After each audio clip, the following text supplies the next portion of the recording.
أشهد أن محمدا رسول الله.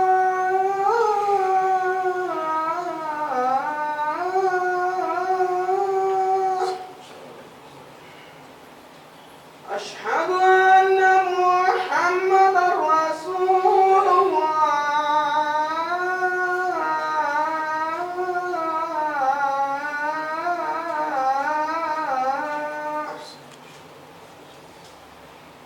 حي على الصلاة.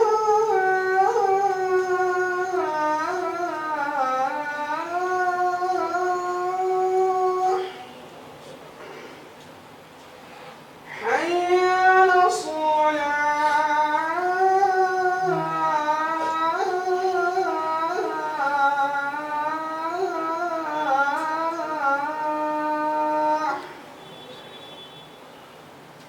حي على الفلاح.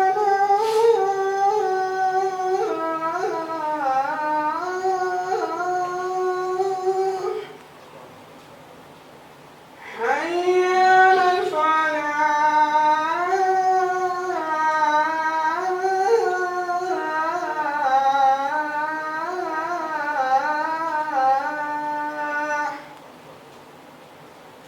الله أكبر الله أكبر. لا إله إلا الله.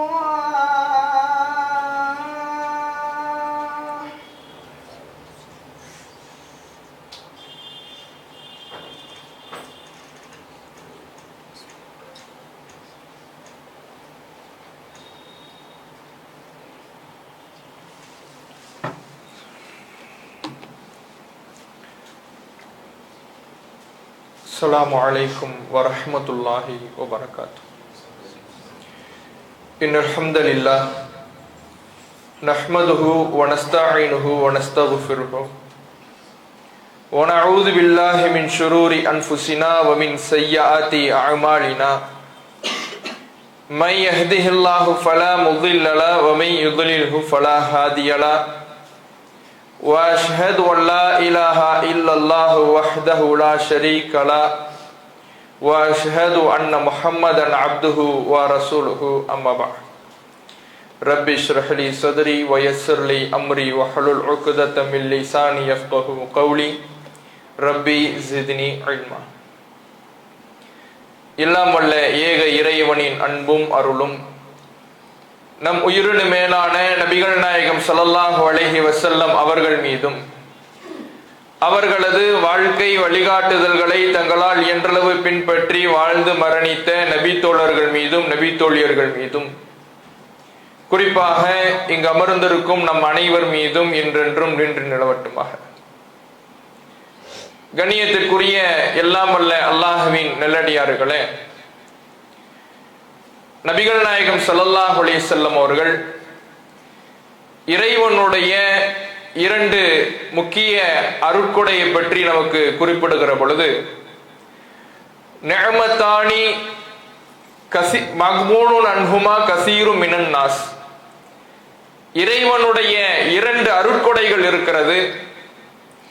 அந்த இரண்டு அருட்கொடைகளை விட்டு பெரும்பான்மையான மக்கள் கவனமற்று இருக்கிறார்கள். அஸ்ஸிஹத்து வல் ஃபராகு, ஒன்று ஆரோக்கியம், மற்றொன்று ஓய்வு என்று அல்லாஹ்வுடைய தூதர் அவர்கள் குறிப்பிட்டு காட்டுகிறார்கள். இந்த இரண்டு அருட்கொடைகளையும் பெறக்கூடிய ஒரு பருவம் என்றால் அது மனிதனுடைய வாழ்வில் இளமை பருவமாகத்தான் இருக்கிறது. ஏனென்றால் முதிய பருவத்திலே ஓய்வு இருக்கும், ஆனால் ஆரோக்கியம் இருக்காது. இளமை பருவத்திற்கும் முதுமை பருவத்திற்கும் இடைப்பட்ட பகுதியிலே மனிதனிடத்திலே உழைப்பதற்கான ஆற்றல் இருக்கும், ஆரோக்கியம் இருக்கும். தன்னுடைய ஒட்டுமொத்த குடும்பத்தின் பாரத்தையும் தன்மேல் சுமந்து கொண்டு ஓடி உழைப்பான். ஆனால் அவரிடத்திலே பெரும்பாலும் ஓய்வு இருக்காது. இப்படி இந்த இரண்டு அருட்கொடைகளையும் பெற்றிருக்கக்கூடிய ஒரு பருவ அது இளமை பருவமாகத்தான் இருக்கிறது. இந்த இளமை பருவம் தான் மனிதனுடைய வாழ்விலேயே பலம் பொருந்திய ஆற்றல் மிகுந்த பருவம் என்பதையும் இறைவன் திருமறை குர்ஆனிலே நமக்கு குறிப்பிட்டு காட்டுகின்றான். இன்னும் இந்த இளமையினுடைய சிறப்பை பற்றி நபிகள் நாயகம் ஸல்லல்லாஹு அலைஹி வஸல்லம் அவர்கள் குறிப்பிடுகிற பொழுது, சுவனவாதிகள் அனைவருமே இளமையோடு தான் இருப்பார்கள். மை யதுகுலுல் ஜன்னா இன்ஆமு, சுவனத்தில் நுழைபவர்கள் இறைவன் தருகின்ற அந்த இன்பத்திலே இருப்பார்கள். அந்த இன்பம் முடிவுறாது, அவர்களுடைய ஆடைகள் இற்று போகாது. வலா யஃப்னா ஷபாபுஹு, அவர்களுடைய இளமையும் அழிந்து போகாது. அழிந்து போகாத ஒரு இளமை பருவத்தில் தான் சுவனவாதிகள் இருப்பார்கள்.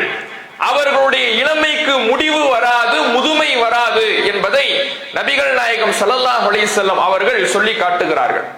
அப்ப நம்முடைய முழுமையான மகிழ்ச்சியும் மனிதனுடைய விருப்பமுமே இளமை பருவத்தில் தான் இருக்கிறது. இன்னும் நம்ம இளமையாகவே இருக்க வேண்டும் என்பதைத்தான் ஒவ்வொரு மனிதர்களும் விரும்புகிறார்கள். அப்ப இத்தகைய இறைவன் சிறப்பித்து சிலாகித்து சொல்லுகின்ற இந்த இளமை பருவம், அதிகமான சிறப்புகளை வழங்கக்கூடிய இந்த இளமை பருவம் என்பது, அதை பெற்றிருக்கக்கூடிய இளைஞர்கள் எப்படி இருக்க வேண்டும், இளைஞர்களிடத்தில் ஆற்றல் இருக்கும் என்பதை அல்லாஹ் திருமறை குர்ஆனிலே குறிப்பிட்டு விட்டான். அவர்களிடத்திலே பலம் இருக்கும் என்பதை இறைவன் குறிப்பிட்டு விட்டான். அதை நாம் கண்கூடாக பார்க்கிறோம். அவர்களிடத்திலே செயலாற்றுகின்ற திறன் இருக்கும். அதனால் தான் ஒவ்வொரு அந்த நாட்டவரும் தங்களுடைய நாட்டின் இளைஞர்களின் மீது அதிகம் கவனம் இருப்பார்கள். இன்றைய இளைஞர்கள் தான் நாளைய தலைவர்கள் என்று குறிப்பிடுவார்கள். அவர்களிடத்திலே செயலாற்றுகின்ற திறனும் ஆற்றலும் பலமும் இருக்கும்.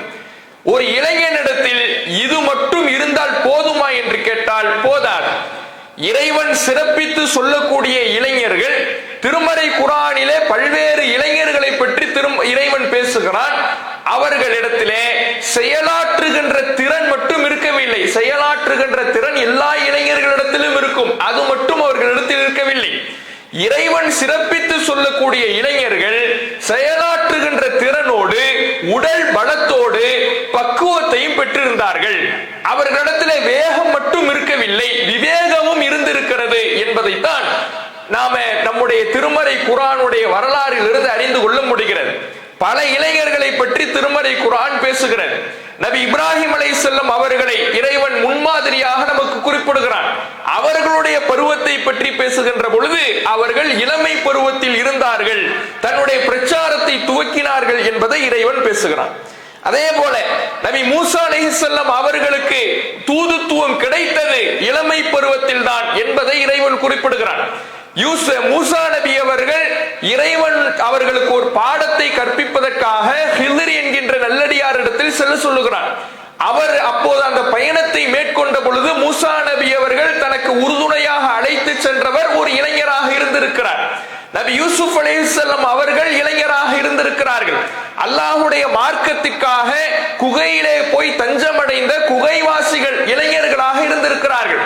இப்படி திருமறை குர்ஆன் முழுவதிலையும் நமக்கு பல முன்னுதாரணங்களாக முன்மாதிரிகளாக இறைவனால் பேசப்படுகின்ற இளைஞர்கள் அனைவருமே செயலாற்றுகின்ற திறன் உடையவர்களாக மட்டும் இல்லை, அவர்கள் எந்த விஷயத்திலே தங்களுடைய திறனை பயன்படுத்த வேண்டும் என்ற இலக்கை அறிந்தவர்களாக இருந்தார்கள். நம்முடைய பலத்தை எப்படி பயன்படுத்த வேண்டும் என்ற பக்குவத்தை பெற்றவர்களாக இருந்தார்கள். நம்மிடத்தில் இருக்கக்கூடிய ஆரோக்கியத்தையும் ஓய்வையும் இறைவன் தந்திருக்கின்ற இளமை என்கின்ற இந்த அருட்கொடையை எதில் பயன்படுத்த வேண்டும் என்கின்ற தெளிவை பெற்றவர்களாக அந்த இளைஞர்கள் இருந்திருக்கிறார்கள் என்பதைத்தான் திருமறை குர்ஆனுடைய வரலாறு நமக்கு சொல்லி காட்டுகிறது. ஒரு இளைஞன் அப்போதுதான் சிறப்பை பெற முடியும். வெறுமனே செயலாற்றுகின்ற திறன் மட்டும் இளைஞனிடத்தில் இருந்தால் எதையும் செய்து விடலாம் என்கின்ற எண்ணம் தான் இருக்குமே தவிர எதை செய்ய வேண்டும் என்கின்ற தேர்வு செய்கின்ற பக்குவம் இருக்காது. எல்லாத்தையும் செய்ய முடியும்னா கெட்டதையும் செய்பவர்களாக இருப்பார்கள். இன்றைக்கு பல இளைஞர்களை அப்படித்தான் நம்மால் பார்க்க முடிகிறது. செயலாற்றுகின்ற திறன் இருக்கிறது, பலம் இருக்கிறது, வேகம் இருக்கிறது. அந்த திறனை இறைவன் கொடுத்திருக்கின்ற இந்த ஆற்றலை எந்த விஷயத்திலே பயன்படுத்துகிறார்கள்? பல தவறான விஷயங்களிலே, பாவமான விஷயங்களிலே, மார்க்கத்திற்கு புறம்பான விஷயங்களிலே, கேளிக்கைகளிலே, கூத்துக்களிலே, ஒழுக்கக்கேடான விஷயங்களிலே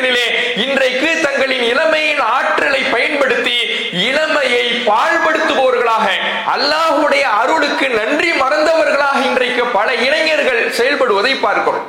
அப்ப இளைஞர்களுக்கு தேவை இந்த ஆற்றல் மட்டுமல்ல, ஆற்றலை பெற்றிருக்கின்ற அந்த இளைஞர்கள் இந்த ஆற்றலின் மூலமாக நாம் எதை செய்ய வேண்டும் என்கின்ற தெளிவை பெற்றவர்களாகவும் பக்குவத்தை அடைந்தவர்களாகவும் இருக்க வேண்டும்.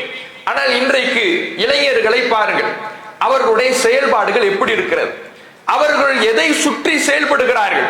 தாங்கள் தங்களுடைய செயல்பாட்டை எதை நோக்கி அமைத்துக் கொள்ள வேண்டும் என்கின்ற தெளிவு இல்லாதவர்களாக அவர்கள் இருப்பதை நம்மால் பார்க்க முடிகிறது. இன்றைக்கு சமூக ஊடகங்களை சுற்றியும் செல்போனை சுற்றியும் தான் இளைஞர்களுடைய செயல்பாடுகள் இருக்கு. அதுதான் தங்களுடைய உலகம் என்று வாழ்ந்து வருகிறார்கள். சமூக ஊடகங்களும் சினிமாக்களும் எதை அவர்களுக்கு பிம்பமாக காட்டுகிறதோ அதை நோக்கித்தான் அவர்களுடைய செயல்பாடுகள் இருப்பதை நம்மால் பார்க்க முடிகிறது. தங்களை சுற்றி உள்ள பெற்றோர்களுடைய கஷ்டம் அவர்களுக்கு தெரிவது கிடையாது. தங்களை சுற்றி உள்ள மக்களுடைய சிரமங்கள் அவர்களுக்கு புரிவது கிடையாது. எதை என்ன நாம் செய்கிறோம், இதனால் என்ன பயன் என்பதை அவர்கள் உணர்வது கிடையாது. இன்றைக்கு அவர்கள் எப்படி முடிவைத்துக் கொள்ள வேண்டும் சமூக ஊடகங்கள் தீர்மானிக்கிறது. எதை உடுத்த வேண்டும் சினிமா படங்கள் தீர்மானிக்கிறது. அவர்களுடைய பேச்சுக்கள் எப்படி இருக்க வேண்டும் இந்த சினிமா துறையினும் சமூக ஊடகங்களும் இன்ஸ்டாகிராம் பேஸ்புக் போன்ற பக்கங்களும் அதில் வெளியிடப்படுகின்ற வீடியோக்களும் தான் தீர்மானிக்கிறது. இப்படி இந்த சமூக ஊடகங்களை சுற்றி வாழக்கூடிய இளைஞர்கள், அதனுடைய தாக்கத்தை பெறுகின்ற இளைஞர்கள் அதை நோக்கியே தங்களுடைய பயணத்தை அமைத்துக் கொள்வதை பார்க்கிறோம். யோசித்து பாருங்கள், இன்றைக்கு இளைஞர்களுடைய பலருடைய இலக்கு என்னவாக இருக்குது? ஒரு ஐபோன் ஒன்று வாங்கணும், நல்ல விலை உயர்ந்த ஒரு போன் வாங்கணும். தகப்பனார் கூலி வேலை பார்ப்பவராக இருப்பார். பெற்றோர் வீட்டிலே கஷ்டப்படுவார்கள், பொருளாதார சிரமம் அவர்களுக்கு இருக்கும். இவனை படிக்க வைப்பதற்கு பெரும்பாடுபட்டு கஷ்டப்பட்டு அவனை படிக்க வைப்பார்கள். என்னுடைய பிள்ளை படித்து முன்னேறி பொருளாதாரத்தில் ஒரு நல்ல நிலையை அடைய வேண்டும் என்கின்ற கனவோடு அவர்கள் வாழ்ந்து வருவார்கள். என் பிள்ளை ஒழுக்கம் உள்ளவனாக இந்த சமூகத்தில் வளம் பெற வேண்டும் என்கின்ற கனவோடு அவர்கள் வாழ்ந்து வருவார்கள். நல்ல பிள்ளை என்கின்ற பெயரை என் பிள்ளை, என் மகன், என் மகள் எடுக்க வேண்டும் என்கின்ற ஆசையோடு வாழ்ந்து வருவார்கள்.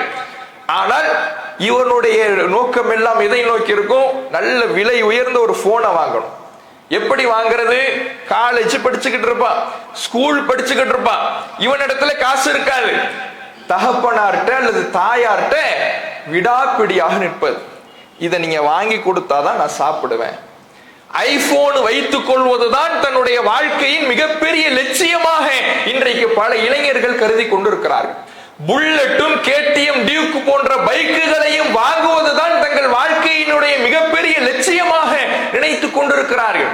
அதற்காக பெற்றோர் எவ்வளவு கஷ்டப்பட்டாலும் அதை பற்றி கவலை இல்லை. பெற்றோர் என்னுடைய தகப்பனார் வியர்வை சிந்தி ரத்தம் சிந்தி உழைக்கிறாரே, அந்த உழைப்பை உறிஞ்சுகிற இடத்தில் நான் இருக்கிறேனே, அதை பற்றி கவலை இல்லை. பெற்றோருடைய வாழ்வியலை பற்றி கவலை இல்லை, தன்னுடைய நிலையை பற்றி கவலை இல்லை. இதை வாங்கி நாம் என்ன செய்ய போகிறோம்? ஒண்ணுமே இல்லை. இன்றைக்கு சினிமா நடிகர்களும் சினிமாக்கள்ல காட்டப்படுகின்ற காட்சிகளும் சமூக ஊடகங்கள்ல காட்டப்படுகிற காட்சிகளும் அதுபோல நம்முடைய செயல்பாடை நாம அமைத்துக் கொள்வதனால் நமக்கு என்ன கிடைக்க போகிறது? இளைஞர்கள் யோசிக்கிறார்களா? இது நல்லதா கெட்டதா யோசிக்கிறார்களா? இது சரியானதா தவறானதா அதை தேர்ந்தெடுக்கின்ற உரிமையை பெற்றவர்களாக இருக்கிறார்களா? அந்த தெளிவை பெற்றவர்களாக அவர்கள் இருக்கிறார்களா? காதல் காமம் என்கின்ற கேளிக்கைகளிலேயும் களியாட்டங்களிலேயும் தங்களுடைய செயல்பாடுகளை அமைத்துக் கொண்டு பல இளைஞர்கள் ஒழுக்க கேட்டை நோக்கி செல்வதை பார்க்கிறோம். அப்போ வெறுமனே செயலாற்றுகின்ற திறனை மட்டும் நம்பி இளைஞர்கள் இருக்கக்கூடாது. அதை மட்டும் இருந்தால் எதையும் செய்து விடலாம் என்று தீய காரியங்களை கூட அவர்கள் வேகமாக செய்யக்கூடியவர்களாக இருப்பார்கள். அப்போ ஒரு இளைஞர்களுக்கு நம்முடைய இலக்கு என்ன என்கின்ற தெளிவு இருக்க வேண்டும். நபிகள் நாயகம் ஸல்லல்லாஹு அலைஹி வஸல்லம் அவர்கள் உருவாக்கிய இளைஞர்கள் அப்படித்தான் இருந்தார்கள். அல்லாஹ்வுடைய தூதர் அவர்கள் உருவாக்கிய இளைஞர்கள், சஹாபாக்கள், அவர்களுடைய வாழ்க்கையை பாருங்கள். நபிகள் நாயகம் ஸல்லல்லாஹு அலைஹி வஸல்லம் அவர்கள் சில இளைஞர்களை தேர்ந்தெடுத்து அவர்களை அபிசினியா என்கின்ற ஒரு நாட்டிற்கு அனுப்பி வைக்கிறார்கள். இங்கே மக்காவிலே மிகப்பெரிய பிரச்சனைகளும் இஸ்லாத்தை ஏற்றுக்கொண்டதற்காக கடுமையான துன்பங்களும் அடி உதைகளும் அடிக்கப்படுகிறார்கள், கடுமையான துன்பத்திற்கு உள்ளாக்கப்படுகிறார்கள். இந்த சூழலில் நபிகள் நாயகம் ஸல்லல்லாஹு அலைஹி வஸல்லம் அவர்கள் சில இளைஞர்களை நஜ்ஜாஷி என்கின்ற மன்னரிடத்துல அபிசீனியாவிற்கு சென்று நீங்கள் அடைக்கலம் தேடுங்கள்னு அனுப்பி வைக்கிறாங்க. அங்கே போறாங்க. இவர்கள் போன தகவல் அறிந்த மக்கத்து முஷ்ரிக்கீன்கள் அவங்க ஒரு 2 பேர் அனுப்பி வைக்கிறாங்க. எதற்காக அனுப்பி வைக்கிறாங்கன்னா, அவங்கள அங்கு சென்ற இளைஞர்களை மீண்டும் நம்முடைய நாட்டுக்கு, நம்முடைய ஊருக்கு, மக்காவுக்கு கொண்டு வந்து விட வேண்டும். அவர்கள் அங்கே சென்றால் அவர்கள் பலம் பெற்றவர்களாக மாறி விடுவார்கள். அதற்கு நாம் அனுமதிக்க கூடாது. அவர்களை உடனே அழைத்து வந்து விட வேண்டும் என்று 2 பேர் அனுப்பி வைக்கிறாங்க. இப்படி போற 2 பேரும் நஜ்ஜாஷி மன்னர் இடத்துல போய் இவர்களை பற்றி பேசுகிறார்கள். என்ன பேசுறாங்கன்னா,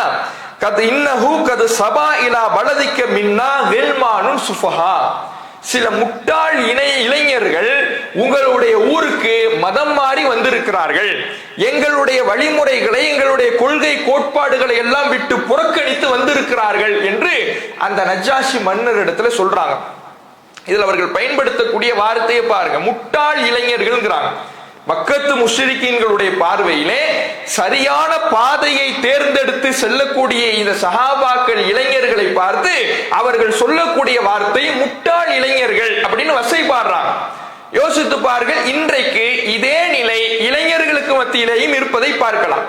இளைஞர்கள் இன்றைக்கு ஒரு தவறை செய்கிறார்கள் என்றால், மது ஒரு போதை பொருளை அருந்துகிறார்கள் என்றால், சிகரெட்டு குடிக்கிறாங்கன்னா, அல்லது இன்ன பிற தங்களுக்கு எந்த விதத்திலையும் பயன் தராத கேடு தரக்கூடிய மார்க்கத்துக்கு புறம்பான செயல்களை செய்யறாங்கன்னா, அதுல ஒருத்த மட்டும் ஒதுங்கி இருந்தான்னு வைங்க, அந்த செட்டுல ஒருத்த மட்டும் அதை தவிர்த்து கொண்டு இருக்கிறான், அதை வேணாம்னு இருக்கிறான்னு வைங்களேன், அவன் தான் முட்டாள்ங்கிற மாதிரி அவன் பார்ப்பான். அவனுக்கு ஒண்ணுமே தெரியலங்கிற மாதிரி பார்ப்பான். அவனுக்கு பழம்னு ஒரு பேரை வைப்பான். அவனை பல பட்ட பேர்களின் சொல்லி அழைத்து இவன் உலகம் அறியாதவன் என்று கூறி அவனுடைய ரோஷத்தை தூண்டுவதன் மூலமாக அவனையும் பாவத்துக்கு இழுக்க பார்ப்பான். இதே காரியத்தை தான் இன்னைக்கு அந்த மக்கத்து முஷ்ரிக்கீன்களும் செய்யறாங்க. முஸ்லிம்களாக மாறி தங்களுடைய வாழ்க்கையை ஒழுக்கமாக அமைத்துக் கொண்ட அந்த இளைஞர்களை பார்த்து மக்கத்து முஷ்ரிக்கீன்கள் சொல்றாங்க, அவர்கள் முட்டாள்கள். ஏன்னா முட்டாள்னு சொல்லும் பொழுது ரோஷம் தூண்டப்படும், அதன் மூலமாவது வந்துருவாங்களாங்கிறதுக்காக முட்டாள்கள்னு பயன்படுத்துறாங்க. இப்படி பயன்படுத்தி நஜ்ஜாஷி மன்னரிடத்துல முஸ்லிம் இளைஞர்களை பற்றி சொன்ன உடனே நஜ்ஜாஷி மன்னர் முஸ்லிம் இளைஞர்களை அழைத்து விசாரிக்கிறார். ஆனால் இவர்களுடைய உறுதிப்பாட்டை பாருங்கள். எதை நோக்கி நாம் செல்ல வேண்டும் என்கின்ற தெளிவை இவர்களிடத்தில் இருப்பதை நம்மால் இந்த இவர்களுடைய வார்த்தைகளில் இருந்து அறிந்து கொள்ளலாம். உலகமே ஒரு பாவத்தை நோக்கி அழைக்கின்ற காரணத்தினால் அந்த பாவத்தில் நாம் விழ வேண்டும் என்பது இல்லை. இன்றைக்கு உலகமே இன்றைய காலகட்டத்திலே சமூக ஊடகங்களின் வாயிலாக, சினிமா படங்களின் வாயிலாக தவறுகளை நோக்கி, ஒழுக்க கேடுகளை நோக்கி, போதை பழக்க வழக்கங்களை நோக்கி, காதல் காம களியாட்டங்களை நோக்கி இளைஞர்களை ஒரு கூட்டம் இந்த உலகம் அழைத்துக் கொண்டிருக்கிறது. உலகம் அழைப்பதினால் அதுதான் சரி என்று இன்றைக்கு இளைஞர்கள் நினைத்து அதை ஒரு தவறாகவே கருதாமல் எல்லோரும் செய்கிறார்கள். இதில் என்ன தவறு இருக்கிறது என்று போய் விழுந்தார்கள். ஆனால் இந்த சஹாபாக்கள் ஒட்டுமொத்த மக்களும் தங்களுடைய கொள்கைக்கு எதிராக இருந்தாலும், தங்களை முட்டாள் என்று வசைபாடினாலும், தாங்கள் சரியான பாதையிலே செல்லுகின்ற பொழுது தவறிலே இருப்பவர்கள் தங்களை முட்டாள்கள் என்று சொன்னாலும் அவர்கள் அதை பற்றியெல்லாம் கொஞ்சமும் கவலைப்படாமல் அல்லாஹுடைய பாதையில் இருப்பதை இவர்கள் முட்டாள்கள் என்று சொல்வார்கள் என்றால் அல்லாஹுக்கு தெரியும் யார் அறிவாளி யார் முட்டாள் என்று. இந்த கெட்டதை செய்யக்கூடியவர்கள் முட்டாள் என்று சொன்னதினால் நாங்கள் முட்டாளாகிவிட மாட்டோம் என்பதில் உறுதியாக இருந்து நஜ்ஜாஷி மன்னரிடத்திலே வந்து அவர்கள் பேசுகிறார்கள். ஐயுஹல் மலிக், அரசரே, குன்னா கௌமன் அஹ்ல ஜாஹிலியா, நாங்கள் அறியாமை கால மக்களாக இருந்தோம். அறியாமை கால சமூகம் என்றால் என்ன தெரியுமா? நஅபுதுல் அஸ்னாம், சிலைகளை நாங்கள் வணங்கி கொண்டிருந்தோம். வ நஅகுலுல் மைத்தா, இறந்த செத்த பிராணிகளை நாங்கள் சாப்பிட்டுக் கொண்டிருந்தோம். வ நஅத்தில் ஃபவாஹிஷ், அருவருக்கத்தக்க காரியங்களை நாங்கள் செய்து வந்தோம். வ நக்தஉல் அர்ஹாம், உறவுகளை முறித்து வாழ்ந்து வந்தோம். வ நுஸீஉல் ஜிவார், அண்டை வீட்டுக்காரர்களுக்கு கேடு செய்து கொண்டிருந்தோம்.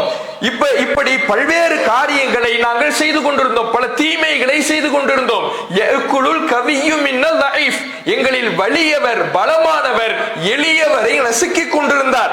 இப்படி மனித தன்மைக்கு எதிரான, அறிவுக்கு மாற்றமான பல காரியங்களை நாங்கள் செய்ததினால் அறியாமை கால சமூகம் என்ற பெயரை நாங்கள் எடுத்திருந்தோம். ஃபகுன்னா அலா தாலிக், இதே நிலையில் எங்களுடைய வாழ்க்கை போனது. இப்படி ஒழுக்க கேட்டிலேயே எங்களுடைய சூழல் சென்று கொண்டிருந்தது. எங்களுடைய வாழ்நாள் காலம் எல்லாம் இந்த பாவத்திலேயே திளைத்துக் கொண்டிருந்தது. அப்போதே ஹத்தா பஅஸல்லாஹு இலைனா ரசூலம் மின்னா, அல்லாஹ் எங்களிலிருந்து ஒரு மனிதரை இறை தூதராக நியமித்தான். அவர் நல்லவர் என்பதை நாங்கள் இதற்கு முன்பே அறிந்திருந்தோம். அவர் உண்மையாளர் என்பதை நாங்கள் அறிந்திருந்தோம். ஃபதஆனா இலல்லாஹி லினுவஹிதஹு, அல்லாஹ் ஒருவனை மட்டுமே வணங்க வேண்டும் என்கின்ற ஏகத்துவத்தை நோக்கி அவர் எங்களை அழைத்தார். நாங்களும் எங்களுடைய முன்னோர்களும் எந்த கற்சிலைகளை வணங்கி கொண்டிருந்தோமோ அதை விட்டு விலகிவிட வேண்டும் என்று எங்களை அவர் அழைத்தார். உண்மை பேச வேண்டும் என்று கட்டளையிட்டார். அமானிதத்தை நிறைவேற்ற வேண்டும் என்று சொன்னார். உறவுகளை இணைத்து வாழ வேண்டும் என்று சொன்னார். அண்டை வீட்டுக்காரர்களுக்கு நல்லுபகாரம் செய்ய வேண்டும் என்று சொன்னார். தப்பான பாவமான காரியங்களிலிருந்து விலகி இருக்க வேண்டும் என்று எங்களுக்கு அவர் கட்டளையிட்டார். ஒழுக்கக்கேடான காரியங்களை விட்டு எங்களை தடுத்தார். பொய் சத்தியத்தை விட்டு எங்களை தடுத்தார். அனாதைகளின் சொத்துக்களை அபகரிப்பதை விட்டு எங்களை தடுத்தார். அபலை பெண்களின் மீது அவதூறு சொல்வதை விட்டு எங்களை தடுத்தார். எங்களுக்கு தொழுகையை கற்றுக் கொடுத்தார், ஜக்காத்தை கற்றுக் கொடுத்தார், நோன்பை கற்றுக் கொடுத்தார். இப்படி எங்களுடைய வாழ்வையே அவர் புரட்டி போட்டார். அதனால் அவரை நாங்கள் பின்பற்றினோம், நம்பினோம் என்று தங்களுக்கு கிடைத்த மாற்றங்களை அந்த இளைஞர்கள் பட்டியலிடுகிறார்கள். எப்படியான ஒழுக்க கேட்டிலே, ஒழுக்க வீழ்ச்சியிலே நாங்கள் வீழ்ந்து கிடந்தோம். கேளிக்கைகளிலேயும் கூத்துக்களிலேயும் அருவருக்கத்தக்க காரியங்களிலேயும் எங்களுடைய வாழ்க்கையை மூழ்கி கொண்டிருந்தது. மனிதத்தன்மைக்கு அப்பாற்பட்ட செயல்களில் நாங்கள் ஈடுபட்டிருந்தோம். எங்களிடத்திலே மாற்றத்தை இந்த தூதர் கொண்டு வந்தார். இந்த தூதர் எங்களுடைய வாழ்க்கையை புரட்டி போட்டார் என்று அந்த மாற்றங்களை சஹாபாக்களான அந்த இளைஞர்கள் நஜ்ஜாஷி மன்னர் இடத்துல பட்டியல் போடுறாங்க. யோசித்து பாருங்கள், எப்படி இருந்த இளைஞர்கள். அன்றைக்கு அவர்களுக்கு தீமை செய்வதற்கும் பாவம் செய்வதற்கும் வாய்ப்பு இல்லாமல் இருந்தார்களா? எல்லா வாய்ப்பும் இருந்தது. அன்றைக்கு போதையிலே திளைத்தவர்களை போன்று பார்க்க முடியாது. அவர்கள் சேமித்து வைத்திருந்த மது பீப்பாய்களை போட்டு உடைத்தால் மதீனத்து வீதிகள் எல்லாம் மது ஆறுகளாக காட்சியளிக்கின்ற அளவுக்கு மதுவில் மூழ்கியவர்களாக, போதை பழக்கத்தில் மூழ்கியவர்களாக அன்றைக்கு மக்கள் இருந்தார்கள். விபச்சாரத்திலேயும் ஒழுக்க கேட்டிலேயும் திளைத்தவர்களாக இருந்தார்கள். கேளிக்கைகளிலேயும் கூத்துக்களிலேயும் அவர்கள் மூழ்கியவர்களாக இருந்தார்கள். இப்படியான எல்லா விதமான பாவங்களும் நிரம்பியிருந்த அந்த காலகட்டத்தில் தான் இது நம்முடைய ஆற்றலை செலவழிக்க வேண்டிய இடம் இல்லை, இது நாம் செல்ல வேண்டிய பாதை இல்லை. இறைவன் நமக்கு இளமை என்கின்ற ஆற்றலை தந்திருக்கிறான் என்றால் இதை நல்ல வழியிலே பயன்படுத்த வேண்டும். அந்த ஆற்றலை பயன்படுத்த வேண்டிய இடம் இந்த பாவ காரியங்கள் அல்ல என்று தாங்கள் செல்ல வேண்டிய பாதையை, இலக்கை சரியாக தீர்மானித்து அவர்கள் பயணிப்பவர்களாக அந்த சஹாபாக்கள் இளைஞர்கள் இருந்தார்கள். இன்றைய இளைஞர்களிடத்தில் இப்படியான ஒரு இலக்கை தீர்மானிக்கின்ற பக்குவம் இருக்க வேண்டும். எங்களால் முடியும் என்பதனால் செய்வது அறிவுடைமை கிடையாது. எல்லாத்தாலும் செய்ய முடியும். ஒரு இளைஞரிடத்தில் ஆற்றல் இருக்கிறது என்றால் எல்லா காரியத்தையும் செய்ய முடியும். எல்லா காரியத்தையும் செய்வதற்கு நமக்கு அறிவு தேவையில்லை, சிந்தனை தேவையில்லை, பகுத்தறிவு தேவையில்லை. மிருகமாக இருந்துவிட்டு போய்விடலாம். ஏனென்றால் மிருகத்திற்கு நல்லது கெட்டது என்பது இல்லை. நமக்கு செயலாற்ற ஆற்றல் இருக்கின்ற பொழுது அந்த ஆற்றலை எதில் நாம் பயன்படுத்துகிறோம்? நல்லதற்கு பயன்படுத்துகிறோமா, கெட்டதற்கு பயன்படுத்துகிறோமா? உலகமே சேர்ந்து ஒரு கெட்டதை நல்லது போல காண்பித்தாலும், அந்த கெட்டது என்று உணராமல் செய்தாலும் அதை நோக்கி போவது என்னுடைய வேலை அல்ல. என்னுடைய இலக்கை சரியாக தீர்மானிப்பதுதான் ஒரு அறிவுள்ள ஒரு மூமினுக்கு, ஒரு முஸ்லிமுக்கான எடுத்துக்காட்டு என்பதை இலக்கை நிர்ணயித்து பயணிக்கக்கூடிய இளைஞர்களாக இருக்க வேண்டும். இப்படியான இளைஞர்களை தான் ரசூலுல்லாஹ் உருவாக்குனாங்க. எப்படி உருவாக்குனாங்கன்னா, அன்றைய காலத்தில் அந்த இளைஞர்கள் இவ்வாறு உருவாவதற்கு இரண்டு விஷயங்கள் இருந்தது. ஒண்ணு, அந்த இளைஞர்கள் அறிவுரையை கேட்பவர்களாக இருந்தாங்க. பெரியவர்கள் அறிவுரை சொல்லுகின்ற பொழுது நல்ல அணுகுமுறையோடு சொல்பவர்களாக இருந்தாங்க. இந்த இரண்டு விஷயமும் தான் இளைஞர்களை நல்வழியை நோக்கி திருப்பியது. அவர்களுடைய இலக்கை சரியாக அமைப்பதற்கு சரியான வழியை காட்டியது. நபிகள் நாயகம் ஸல்லல்லாஹு அலைஹி வஸல்லம் அவர்களிடத்துல ஒரு 20 இளைஞர்கள் ரசூலுல்லாஹ்ட்ட வந்து தங்கி அவர்கள் அல்லாஹுடைய தூதர் அவர்களிடத்துல அறிவுரை பெறாங்க. மார்க்கத்தை கற்றுக்கொள்வதற்காக அல்லாஹுடைய தூதர் அவர்களை நோக்கி வருகிறார்கள். அவர்கள் 20 நாட்கள் தங்குறாங்க. பல இளைஞர்கள் 20 நாட்கள் ரசூலுல்லாஹ்விடத்துல தங்கி அறிவுரைகளை கேட்டு பெறுகிறார்கள். யோசிச்சு பாருங்க, அறிவுரைகளை இன்றைக்கு கேட்கின்ற பழக்கமே இளைஞர்களிடத்தில் கிடையாது. அறிவுரைகளை ஒருவர் சொல்லுகிறார் என்றாலே அவருக்குன்னு ஒரு பேர் வச்சிருக்கிறான், பூமர் அங்கிள் சொல்லி. இளைஞர்களுக்கு போய் நீங்க அறிவுரை சொல்றீங்கன்னு வைங்களேன், உங்களுக்கு ஒரு பட்ட பேரை சுட்டி கொடுக்கிறான். அறிவுரையை கேட்க வேண்டும், காது கொடுத்து கேட்க வேண்டும் என்கின்ற பழக்கமே இன்றைக்கு இளைஞர்களிடத்தில் தொலைந்து போயிருப்பதை பார்க்கிறோம். இதுதான் மிகப்பெரிய சிக்கலில் இன்றைக்கு இளைஞர்களை அழைத்து செல்கிறது. சிந்திக்க விடாமல் இன்றைக்கு உலகம் அழைத்து செல்லுகின்ற தவறான பாதைகளை சிந்திக்க விடாமல் திரை போடுகின்ற ஒரு மிகப்பெரிய அம்சமாக அறிவுரை கேட்பதை அவர்கள் புறக்கணிப்பதுதான் இருக்கிறது. முதல் அறிவுரைகளை கேட்கணும், நாம் அதை செய்யணுங்கிறது இரண்டாவது. கேட்க வேண்டும். கேட்டால்தான் நாம் நடப்பது நல்லதா கெட்டதா, நாம் செல்லக்கூடிய பாதை சரியா தப்பா என்பதை என்ற புரிதலே அறிவுரைகளின் மூலமாகத்தான் கிடைக்கும். ரசூலுல்லாஹ்விடத்துல அந்த இளைஞர்கள் அறிவுரைகளை பெற்றார்கள். தங்கி இருக்கின்ற பொழுது அல்லாஹுடைய தூதர் அவர்கள் எப்படி நடந்து கொண்டார்கள் என்பதையும் அந்த இளைஞர்கள் பதிவு செய்யறாங்க. கான ரசூலுல்லாஹி ஸல்லல்லாஹு அலைஹி வஸல்லம் ரஹீமன் ரஃபீகா, அல்லாஹுடைய தூதர் அவர்கள் எங்களிடத்திலே ஒரு நண்பனை போலவும் இரக்கம் உள்ளவர்களாகவும் எங்களை அணுகினார்கள். அறிவுரை சொல்லக்கூடியவங்களும் எப்படி இருந்தாங்க, ரசூலுல்லாஹ் பெரியவர், வயதில் மூத்தவங்க, அவர்கள் அல்லாஹுடைய தூதர் அவர்கள் இளைஞர்களுக்கு அறிவுரை சொல்லும் பொழுது நல்ல அணுகுமுறையை கடைபிடிச்சிருக்கிறாங்க, அன்போடு அணுகி இருக்கிறாங்க, அவர்களை கோபத்தோடு அணுகவில்லை என்பதையும் இதிலிருந்து நம்மால் பார்க்க முடிகிறது. அதே போல நபிகள் நாயகம் ஸல்லல்லாஹு அலைஹி வஸல்லம் அவர்கள் ஒரு விருந்தில் கலந்து இருக்கின்ற பொழுது ரசூலுல்லாஹ்வுக்கு வலது பக்கத்துல இளைஞர் ஒருவர் உட்கார்ந்து இருக்கிறாரு, இடது பக்கத்துல பெரிய பெரிய மூத்த சஹாபாக்கள்லாம் உட்கார்ந்து இருக்கிறாங்க. நபிகள் நாயகம் ஸல்லல்லாஹு அலைஹி வஸல்லம் அவர்கள் பாலை அருந்தி விட்டு மீதம் இருக்கக்கூடியதை இப்போ ரசூலுல்லாஹ் வலது பக்கம் தான் ரசூலுல்லாஹ் எப்போதும் முற்படுத்துவாங்க, வலதுல இருக்கிறவங்களுக்கு தான் கொடுப்பாங்க. இப்ப இங்க சின்ன வயசுக்காரர் இருக்கிறாரு, இங்க பெரிய பெரிய அபூபக்கர், உமர் ரலியல்லாஹு அன்ஹு போன்ற மூத்த சஹாபாக்கள்லாம் இருக்கிறாங்க. இப்ப ரசூலுல்லாஹ்வுடைய அணுகுமுறையை பாருங்க. சின்ன வயசு தானே, அலட்சியம் பண்ணல. இவன்ட்ட என்ன கேட்டுக்கிட்டு, நம்ம ஆட்சியே நம்ம கையில இருக்கு, இவர்கிட்ட என்ன கேட்டுக்கிட்டு, ரசூலுல்லாஹ் அப்படி பார்க்கல. அவர்கிட்ட கேட்கிறாங்க, நீ அனுமதி தந்தால் நான் இவரிடத்தில் இதை கொடுக்கிறேன்கிறாங்க. அவர் சொல்றாரு, அல்லாஹ்வுடைய தூதரே, உங்களிடத்திலிருந்து கிடைக்கக்கூடிய இந்த பரக்கத்தை நான் இழக்க விரும்பவில்லை, என்னிடத்திலே கொடுங்கிறார். ரசூலுல்லாஹ் சரின்னு கொடுக்கவும் செய்யறாங்க. இந்த இடத்துல ஒரு இளைஞருக்கு முக்கியத்துவம் கொடுக்காம, அவரை சரியான முறையில் அணுகாம, கோபத்தோடு அவரை ஆத்திரத்தோடு அணுகக்கூடியவர்களாக நபிகள் நாயகம் ஸல்லல்லாஹு அலைஹி வஸல்லம் அவர்கள் இல்லை. ஆட்சியே தன் பக்கம் இருந்தாலும் நீ உன்கிட்ட என்ன கேட்கிறதுன்னு பார்க்கல, அவரிடத்துல அனுமதி கேட்கிறாங்க ரசூலுல்லாஹ். இந்த அணுகுமுறையும் அறிவுரை கேட்க வேண்டும் என்கின்ற இளைஞர்களிடத்தில் இருந்த தன்மையும் தான் ஒரு மாற்றத்தை நோக்கி இளைஞர்களை அன்று வழி நடத்தியது. அதுதான் இன்றைய இளைஞர்கள் சரியான வழியில் நடப்பதற்கும் தேவையான ஒன்றாக இருக்கிறது. நாளை மறுமையிலே அல்லாஹ்வுடைய அர்ஷ் நிழலிலே நிழல் பெறக்கூடியவர்களில் ஒரு சாரார் ஷாபுன் நஷஅ ஃபீ இபாதத்தி ரப்பி, தன்னுடைய இறை வழிபாட்டிலேயே தன் இளமையை கழித்த இளைஞர் இறைவனுடைய அர்ஷி நிழலிலே இடம்பெறுவார் என்று அல்லாஹுடைய தூதர் அவர்கள் சொல்றாங்க. அதுதான் ஒவ்வொரு இளைஞனுடைய இலக்காக இருக்க வேண்டும். உலகம் ஒரு பாவத்தை சரி என்பதை போல எல்லோரும் சகஜமாக செய்வதனால் அது சரியாகி விடாது, அது நன்மையாகி விடாது. அதை தவறு என்று உணர்ந்து நாம் சரியான பாதையிலே, ஒரு முஸ்லிம் ஒன்றுடைய இலக்கு சுவனத்தை அடைவதுதான், ஒரு முஸ்லிம் இளைஞனுடைய இலக்கு அர்ஷி நிழலை பெறுவதுதான் என்ற இலக்கை சரியாக நிர்ணயித்து பயணிக்கக்கூடிய மக்களாக நம் அனைவரையும் அல்லாஹ் அருள் புரிவானாக.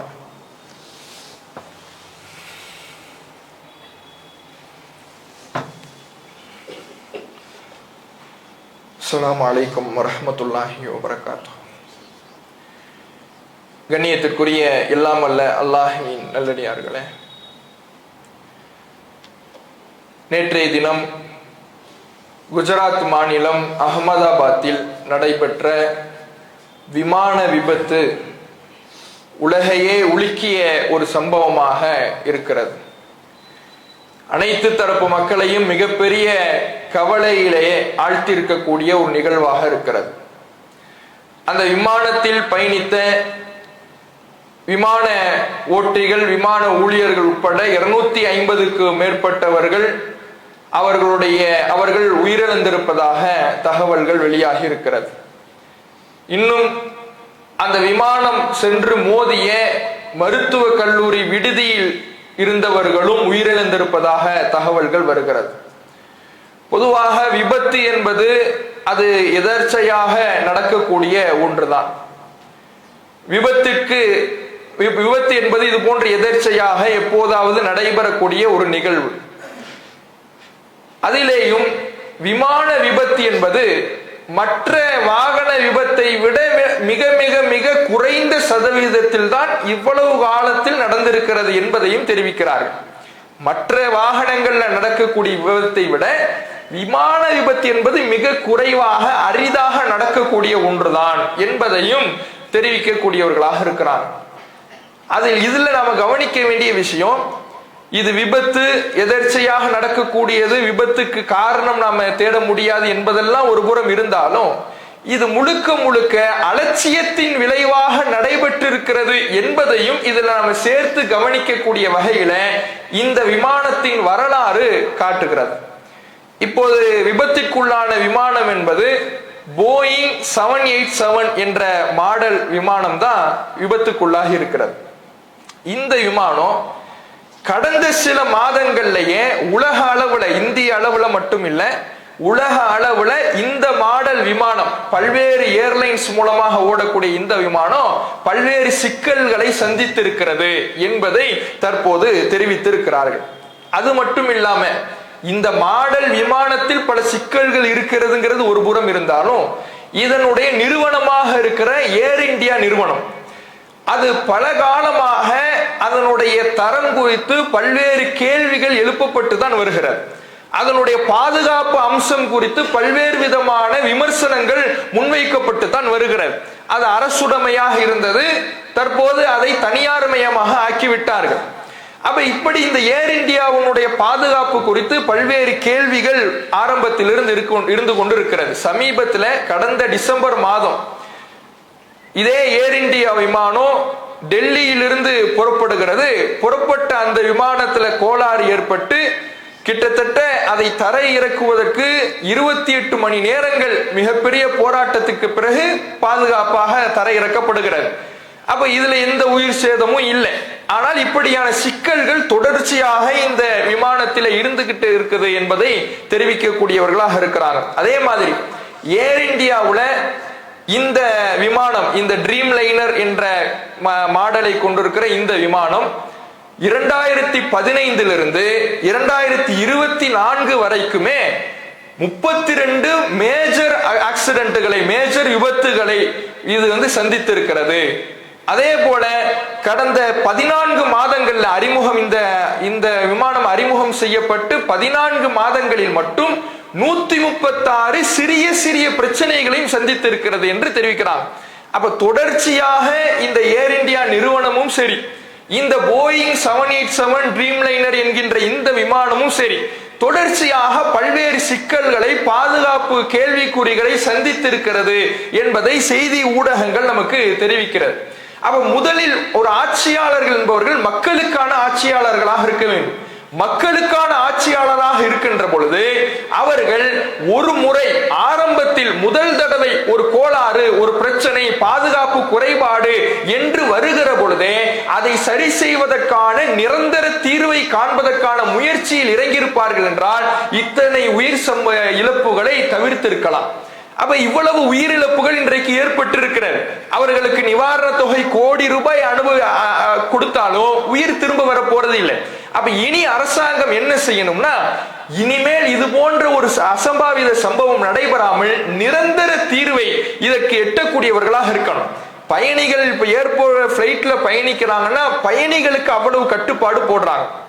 பயணிகளை செக் பண்றதுல, பயணிகளை அவர்களை சோதிக்கிறதுல, அவர்களுடைய லக்கேஜுகளை சோதிக்கிறதுல அவ்வளவு பெரிய கட்டுப்பாடுகள் இருக்குது. எதை கொண்டு வரணும், எதை கொண்டு வரக்கூடாது என்று பல்வேறு பாதுகாப்பு கட்டுப்பாடுகள் இருக்குது.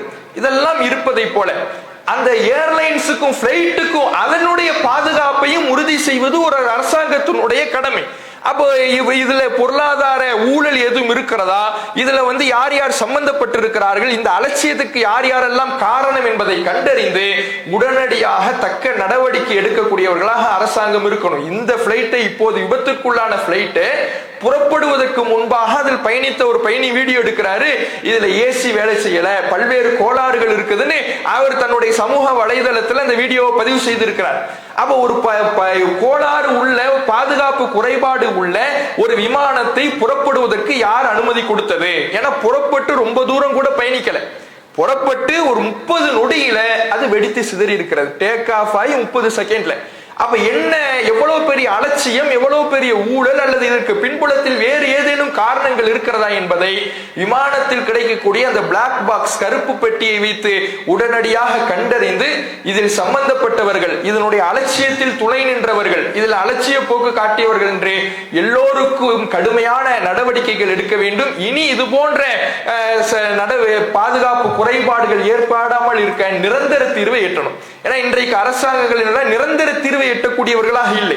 பொதுவாக ஒரு மது அருந்து விட்டு ஒருத்தன் வாகனம் ஓட்டுறான்னா அவனுக்கு ஃபைன் போட்டு எந்த பிரயோஜனமும் இல்லை. மதுவை ஒழிப்பதுதான் நிரந்தர தீர்வு. மதுவை ஒட்டிட்டு கார் ஓட்டுறான்னா அவனுக்கு ஃபைன் போட்டுட்டா அது மக்களை சமாளிப்பதற்கான தீர்வு. மக்களை பொறுத்தவரையிலே இது போன்ற சமாளிப்பதற்கான தீர்வை எதிர்பார்க்கவில்லை, நிரந்தர தீர்வை எதிர்பார்க்கிறார்கள். அதை ஆட்சியாளர்கள் வழங்கக்கூடியவர்களாக, உறுதி செய்யக்கூடியவர்களாக இருக்க வேண்டும். அஸ்ஸலாமு அலைக்கும் வரஹ்மத்துல்லாஹி வபரகாத்துஹு.